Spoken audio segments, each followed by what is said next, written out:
Hey guys, we're going to do some factoring. Just to run through this real quick, we started off with a review. This was GCF factoring, so it didn't show on my work, but we know that 4 and an x goes into each of these. And I'm left with x to the third plus 2x, etc. This one was grouping. A lot of you liked the grouping method, so you made 2 small groups and did the GCF of each small group. And then because you had a match here, you put those together. And then this was my simple trinomial factoring, which was mostly guess and check, but we made a little list of all of our factors, and we found out which ones would add to give me negative 14. But the problem was, on our harder trinomials, we kind of have to combine these 2 methods together. Okay, the grouping and the simple trinomial. And of course, in order to do grouping anyways, you have to know GCF. So what we're looking at here, there's 3 different ways of doing this. The guess and check, I don't like the guess and check. Alright? Guess and check is really hard. If you have really good number sense, it makes sense. You can ignore most of that. So what we're going to try to do is right here.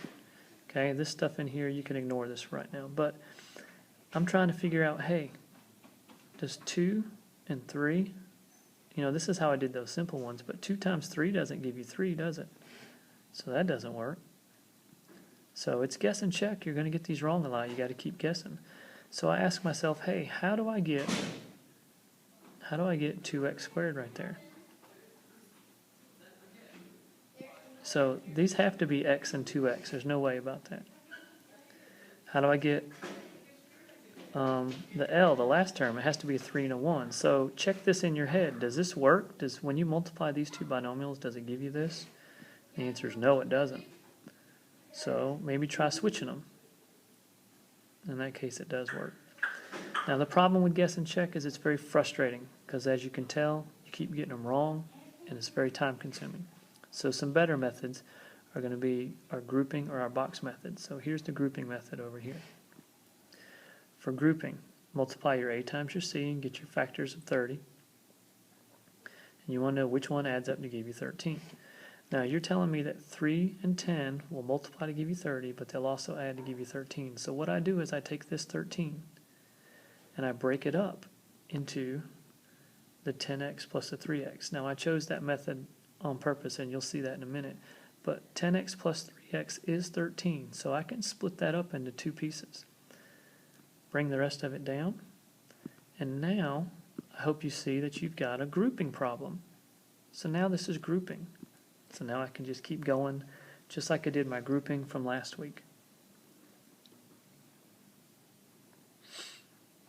And you can see your results. Alright. So again, you do the a times the c. You make a list of all the factors. You find the pair that will add to give you that middle term. And then you split it up so that you can do a grouping problem.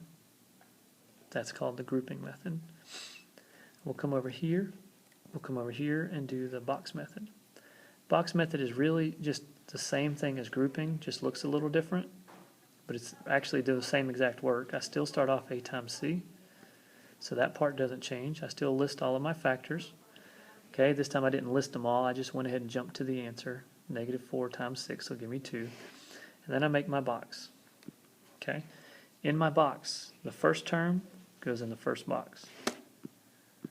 The last term goes in the last box. And my 2 factors go in the other 2 boxes. Now it doesn't matter which order you put those in as long as you use those 2 boxes. Now from here on out, I'm going to do the GCF of every row and every column.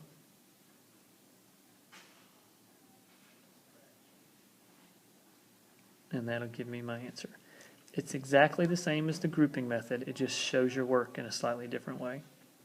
Okay, so you've got your grouping method or your box method. Last one here is we're going to try using the grouping method here, so I list all of my factors.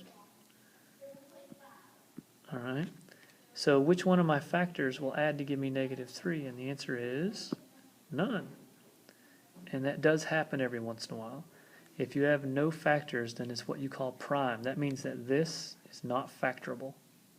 Only 1 in itself will go into it.